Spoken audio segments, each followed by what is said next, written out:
నమస్కారం. కథను వినబోయే శ్రోతలకు చందమామ కథలు బై ఆర్కే స్వాగతం. ప్రస్తుతం చెప్పబోయేది మాయావర్తకుడు రెండవ భాగం. మీకు ఈ కథ నచ్చితే లైక్ చేయండి, బంధుమిత్రులు షేర్ చేయండి, సబ్స్క్రైబ్ చేసి గంట సింబల్కు ఆల్ కూడా నొక్కండి. మీ సూచనలు కామెంట్లో తప్పక తెలపండి. చాలామంది చూస్తున్నారు కానీ కామెంట్లు పెట్టడం, సూచనలు చేయటం లేదని దయచేసి అవి చేయండి. అది మాకు ఎంతో ఎంకరేజింగ్గా ఉంటుంది. మాయావర్తకుడు రెండవ భాగం. ఇన్నాళ్ళు ఆ బిడారు కోసం ఎంతో ఆత్రంగా ఎదురుచూస్తున్న వర్తకులు తమ డబ్బు గురించి ఆదుర్త పడనారంభించారు. వారు ఆ ఆందోళనను అలీకి చెప్పుకున్నారు కూడాను. ఎందుకంటే అతని మాటలు నమ్మి వారు మారూఫ్కు అప్పు పెట్టారు. అలీ మారూఫ్ను అవతలికి తీసుకుపోయి, నీకు పూర్తిగా మతిపోయినట్టుంది, వర్తకులు డబ్బు కోసం తొందర చేస్తున్నారు, నువ్వు వారికి 60,000 బాకీ పడ్డావుట, ఈ సొమ్ముతో ఎంత వర్తకమైనా చేసుకుని ఉండవచ్చును, నువ్వు వట్టి సోమరిపోతులాగా దాన్ని బిచ్చగాళ్లకు పంచిపెట్టావు, ఈ బాకీ ఎలా తీరుద్దామని నీ ఉద్దేశం అని గట్టిగా కోప్పడ్డాడు. ఏమీ భయం లేదు, ఈ 60,000 అనగా ఎంత, నా బిడారు రాని, వర్తకులకు బంగారం కావాలంటే బంగారం ఇస్తాను, సరుకు కావాలంటే సరుకు ఇస్తాను, ఏది కావాలన్నా అది నా దగ్గర కొల్లలుగా ఉంది అని మారూఫ్ జవాబిచ్చాడు తాపీగా.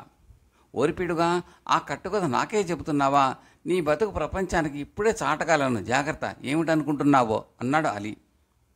చాలే, నేను పేదవాడిని అనుకున్నావా, అంతులేని సంపద దారిలో ఉందనుకో, నా బిడారు దిగిన మరుక్షణం ఈ వర్తకుల సొమ్ము ఇబ్బడి ముబ్బడిగా పారేస్తాను అన్నాడు మారూఫ్ తొనకకుండా. నాతోనే అబద్ధం ఆడతావుటరా దుర్మార్గుడా, చూడు ఏం చేస్తానో అని అలీ బెదిరించాడు. నువ్వు ఏం చేసినా సరే నా బిడారు చేరేదాకా వర్తకులందరూ వేచి ఉండాల్సిందే, తప్పదు, తర్వాత వారి సొమ్ము వారికి ఇస్తాను, కావాలంటే ఇంకా ఎక్కువ ఇస్తా కూడాను అన్నాడు మారూఫ్. అంతటితో అలీ ఆట కట్టయింది. ఒకప్పుడు తాను ఈ మారూఫ్ను చాలా పెద్ద కోటీశ్వరుడిగా పరిచయం చేసి ఆ నోటితోనే ఇప్పుడు అతను గర్భదరిద్రుడు అని సాటి వర్తకులతో చెప్పడం ఎలా? మిగిలిన వర్తకులంతా అలీ దగ్గరికి వచ్చి, మా బాకీ సంగతి ఏమంటాడు, వ్యవహారం ఏమన్నా దారిని పడేట్టుందా అని ఆత్రంగా అడగసాగారు. అలీ నీరసంగా, అతనితో బాకీ సంగతి నేను ప్రస్తావించడానికి జంకాను, ఎందుకంటే నేనే అతనికి 1000 దీనారాలు అప్పుపెట్టి ఉన్నాను, అసలు మీరు అతనికి అప్పు పెట్టే ముందు నాతో చెప్పి ఉండవలసింది, మీ బాకీకి నేను జవాబుదారును కాను, దాన్ని మీరే వసూలు చేసుకోండి, సాధ్యం కాకపోతే సుల్తాన్ వద్దకు వెళ్ళి అతను వంచకుడని, మిమ్మల్ని దగా చేశాడని ఫిర్యాదు చేసుకోండి అన్నాడు. వర్తకులందరూ కలిసి సుల్తాన్ గారి వద్దకు వెళ్ళి తమకు మారూఫ్కు మధ్య జరిగిన లావాదేవీ అంతా విన్నవించుకున్నారు.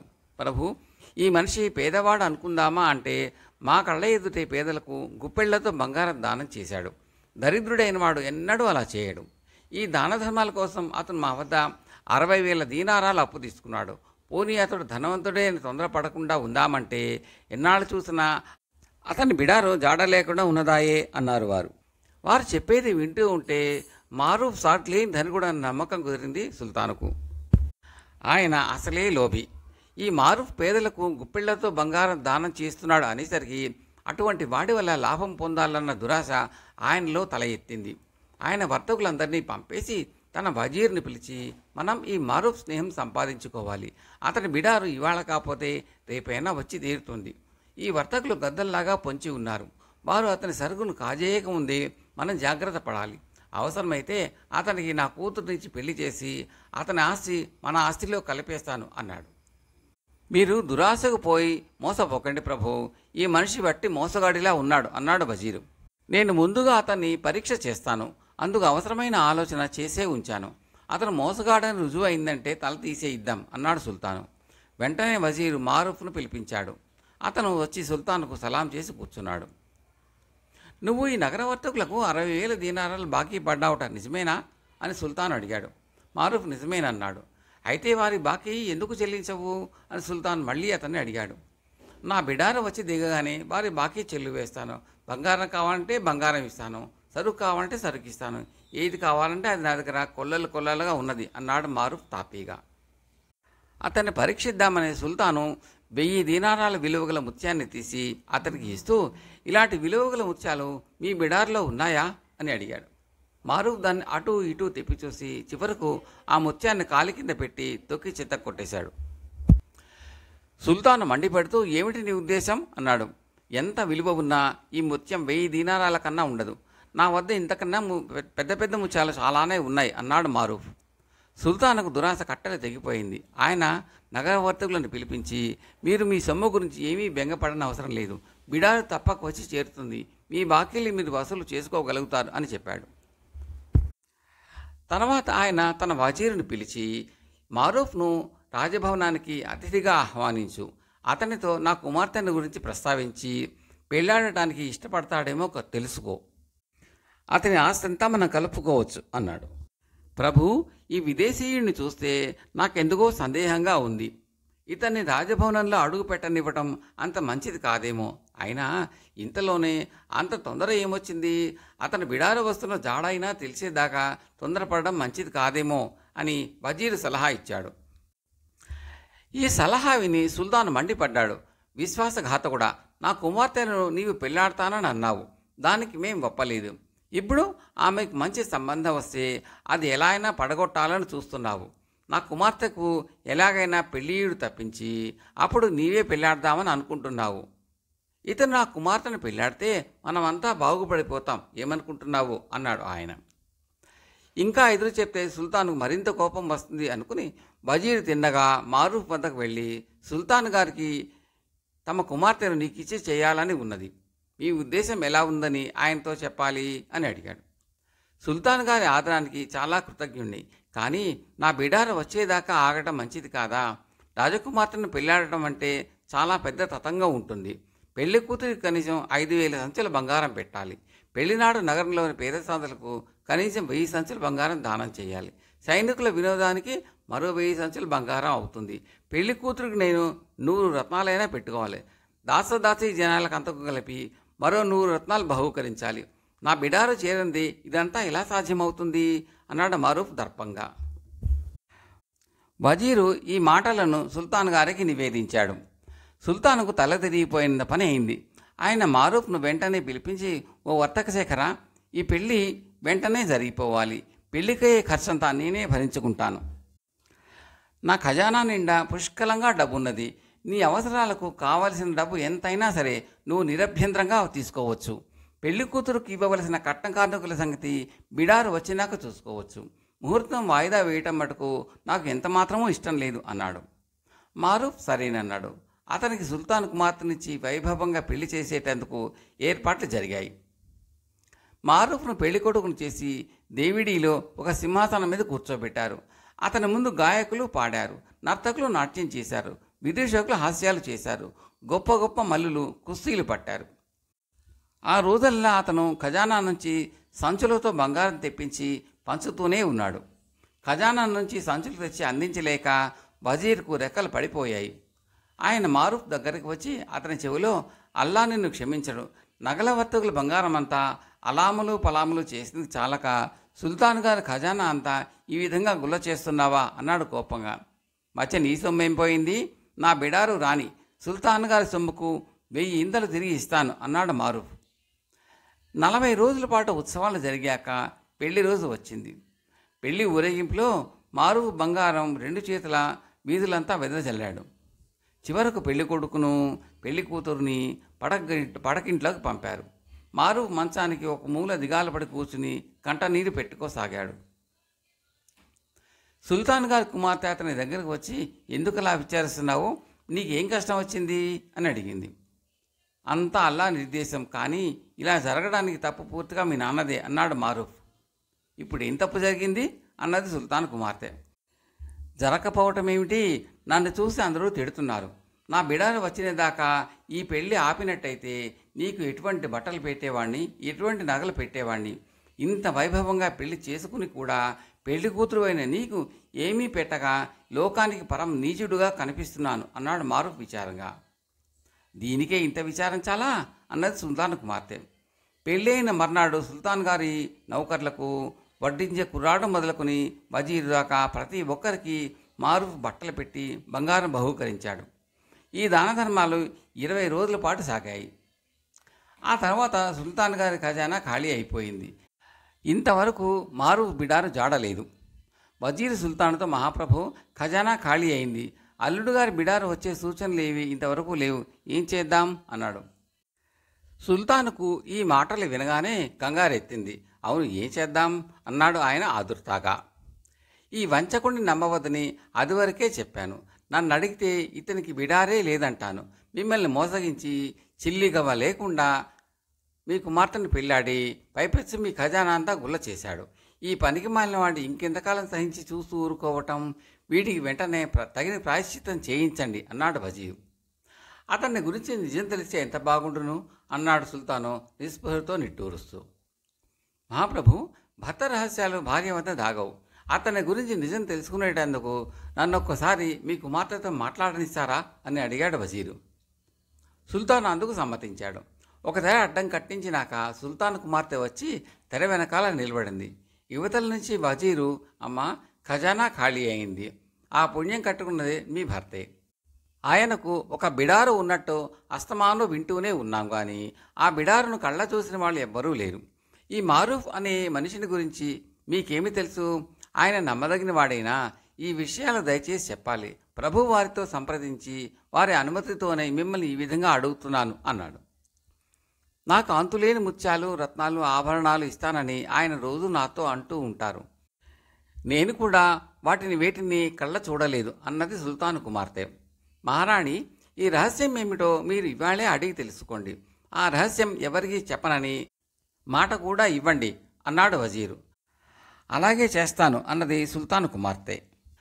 ఆమె ఆ రాత్రి మారూఫ్తో, మీరు నాతోనైనా నిజం చెప్పి ఉండరాదా? మీకు బిడారు, సరుకు ఏమీ లేదని మా నాన్నకు తెలిసిపోయింది. ఆయన మిమ్మల్ని కఠినంగా శిక్షిస్తాడు. అసలు మీ సంగతి ఏమిటో చెప్పేయండి, వీలైతే మీకు సహాయపడతాను అన్నది. మారూఫ్ ఏమీ దాచకుండా సుల్తాను కుమార్తెకు తన కథ యావత్తూ చెప్పేశాడు. అంతా విని ఆమె విరగబడి నవ్వింది. ఇంత పచ్చిమోసం నేను ఎన్నడూ వినలేదు. మీరిక్కడ ఉంటే మాన ప్రాణాలు దక్కవు. వజీరు, మా నాన్న కలిసి మిమ్మల్ని హతమారుస్తారు. నా దగ్గర 50,000 దీనారాలున్నాయి. అవి తీసుకుని ఇప్పుడే బయలుదేరి దూరదేశం వెళ్ళిపోండి. అక్కడికి చేరాక మనిషి ద్వారా మీ క్షేమం నాకు తెలియపరచండి అన్నదామె.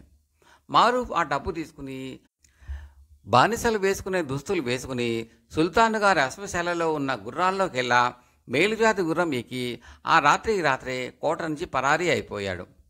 మర్నాడు ఉదయం సుల్తాన్ గారు, వజీరు కలుసుకుని సుల్తాన్ కుమార్తెని పిలిపించారు. ఆమె తెర వెనుక కూర్చున్న తర్వాత సుల్తాన్ గారు, అమ్మ, నీ భర్త గురించి ఏమి తెలుసుకున్నావు అన్నాడు. తప్పుడు మాటలు చెప్పిన వాళ్ళ నోళ్లు పడిపోతాయి అన్నది సుల్తాన్ కుమార్తె ఎంతో కోపం నటిస్తూ. అదేమిటి అన్నాడు సుల్తాన్. నిన్న రాత్రి నా భర్తకు ఎవరో ఒక ఉత్తరం తెచ్చి ఇచ్చారు. ఆ ఉత్తరాన్ని నేనే తీసుకుని చదివాను. నా భర్త బిడారులో ఉండే 500 మంది బానిసలు ఆ ఉత్తరం రాయించి పంపారు. 2,000 మంది ఎడారి బందిపోటు దొంగలు గుర్రాలెక్కి వచ్చి బీడార్ మీద దాడి చేశారట. ఘోరంగా యుద్ధం జరిగిందట. ఎంతోమంది బానిసలు, ఎన్నో కంచరగాడిదలు చావడం జరిగిందట. బిడారు వచ్చి చేరటం అందుకే ఆలస్యమైంది. 70,000 దీనారాల సరుకు నష్టమైందని తెలిసి కూడా నా భర్త అదేపాటి నష్టం లే అన్నారు. ఆయన అప్పటికప్పుడే గుర్రం ఎక్కి బయలుదేరి వెళ్లారు. స్వయంగా వెంట ఉండి బిడార్ను మన నగరానికి తీసుకువస్తానన్నారు అన్నది సుల్తాన్ కుమార్తె. ఈ మాటలు విన్న సుల్తాను పరమానందం చెందాడు. ఆయన వజీర్ కేసి తిరిగి, ఇంక ఎన్నడూ ఇలాంటి అబద్ధాలు చెప్పకు, తెలియకపోతే నోరు మూసుకుని ఊరుకో అని మందలించాడు. ఈలోపుగా మారూఫ్ తన గుర్రం మీద ఎడారి మార్గం పట్టి వెళ్ళాడు. అతని మనసు మాత్రం సుల్తాన్ కుమార్తె మీదనే ఉన్నది. మధ్యాహ్నం అయ్యేసరికి అతను ఒక గ్రామం సమీపానికి వచ్చాడు. అతనికి ఆకలి దహించుకుపోతున్నది. సమీపంలో ఒక రైతు పొలం దున్నుతూ మారూఫ్ను చూసి, దొరగారికి శుభం కలగాలి అన్నాడు. అతను మారూఫ్ను చూసి పెద్ద రాజోద్యోగి అయి ఉంటాడు అని అనుకున్నాడు.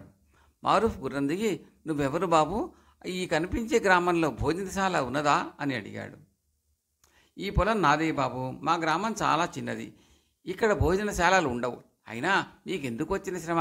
మీరిక్కడే ఉండండి. నేను ఇంటికి వెళ్ళి తమకు భోజనం చేయించి పట్టుకొస్తాను. ఆ తర్వాత మీ దారిని మీరు పోదురు గాని అన్నాడు రైతు. ఎంతసేపు ఎదురు చూసినా రైతు తిరిగి రాలేదు.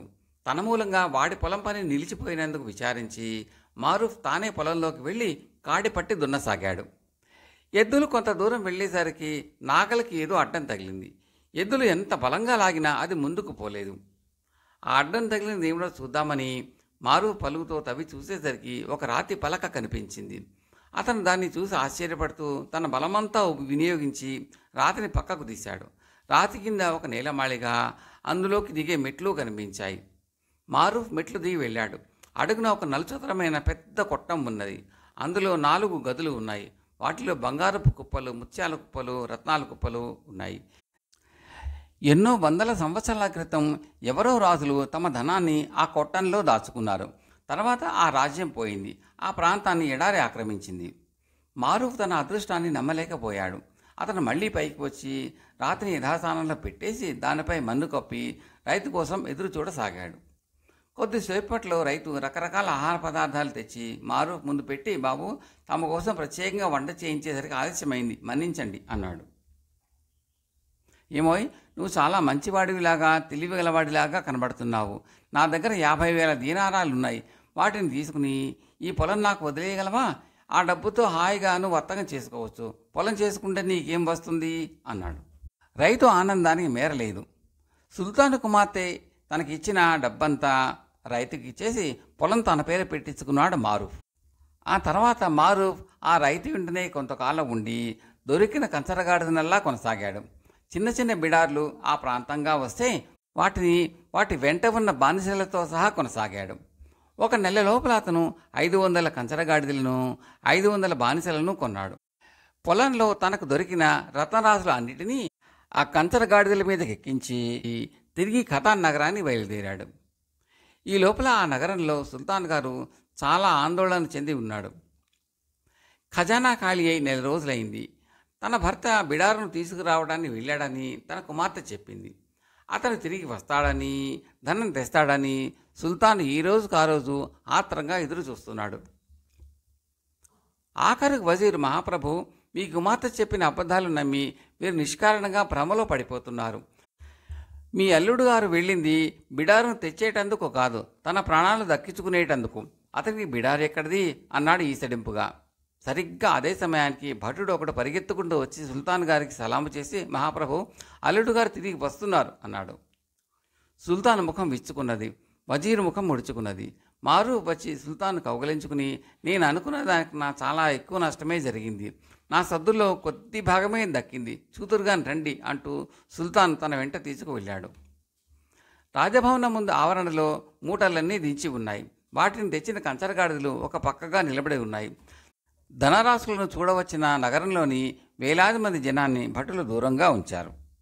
మారూఫ్ తెచ్చిన రత్నరాశులు చూడగానే సుల్తాన్కి కళ్ళు చెదిరిపోయాయి. కొన్ని మూటల నిండా అచ్చగా వజ్రాలు, కొన్నిట్లో అచ్చగా వైడూర్యాలు, కొన్నిట్లో మరకతాలు, కొన్నిట్లో పుష్యరాగాలు, కొన్ని సంచుల నిండా పోకకాయలంతేసి పెద్ద పెద్ద ముత్యాలు ఉన్నాయి. ఇదంతా నీ సరుకే అన్నాడు సుల్తాన్ ఆశ్చర్యంగా. దొంగలు నా బిడారు మీద దాడి చేశాయి కదా, అందువల్ల ఇంకా ఇంత సరుకు పోయింది పోగా మిగిలింది ఈ సొత్తే అన్నాడు మారూఫ్. సుల్తాన్ వజీర్కేసి తిరిగి, ఇప్పుడేమంటావు అన్నాడు. మహాప్రభు, ఇదంతా చూసి మోసపోకండి, ఇందులో ఏదో మోసం ఉంటుంది అన్నాడు వజీరు. ఈ నీచుడిని తీసుకుపోయి ఉరి తీయించండి అన్నాడు సుల్తాను తన భటులతో. వెంటనే వాళ్ళు వజీరును పెడరెక్కలు విరిచి లాక్కుపోయారు. అప్పటికప్పుడే సుల్తాన్ మారూఫ్ను తన వజీరుగాను, తన తర్వాత సుల్తాన్ గాను ప్రకటించాడు. మారూఫ్ బిడారు వచ్చి చేరినందుకు పెద్ద విందు జరిగింది. ఆ విందులో నగరంలో ఉండే వర్తకులందరూ వచ్చారు. వారిలో అలీ కూడా ఉన్నాడు. మారూఫ్ అందరి బాకీలు రెట్టింపుగా చెల్లించాడు. తమరికి ఇచ్చిన డబ్బు ఎక్కడికి పోదని మాకు తెలుసు, కానీ మేము చిన్న చిన్న వర్తకులు గనక ఎంతో కాలం ఆగలేకపోయాం అన్నారు వర్తకులు అనునయంగా. అలీ ముఖాన మటుకు కత్తివాడు వేస్తే నెత్తురు చుక్కలేదు. మారూఫ్ ఈ బిడారును, ఇంత ధనమును ఎక్కడి నుంచి తెచ్చాడో అలీకి తెలియనే లేదు. అదేవిధంగా సుల్తాన్ కుమార్తె కూడా ఆశ్చర్యపడింది. ఈ సొత్తంతా ఎక్కడిది? నా ప్రేమ పరీక్షించడానికి అబద్ధమాడారా అన్నది ఆమె తన భర్తతో. మారూఫ్ ఆమెతో నిజం చెప్పేశాడు. ఆ తర్వాత వారు చాలా కాలం సుఖంగా జీవించారు. కొన్నేళ్ల తర్వాత మారూఫ్ మామగారు చనిపోయాడు. ఆనాటి నుంచి మారూఫ్ ఖతాన్ నగరానికి సుల్తాన్ అయి చాలా ఏళ్ళ ధర్మంగా పరిపాలన చేశాడు. కథ సమాప్తం.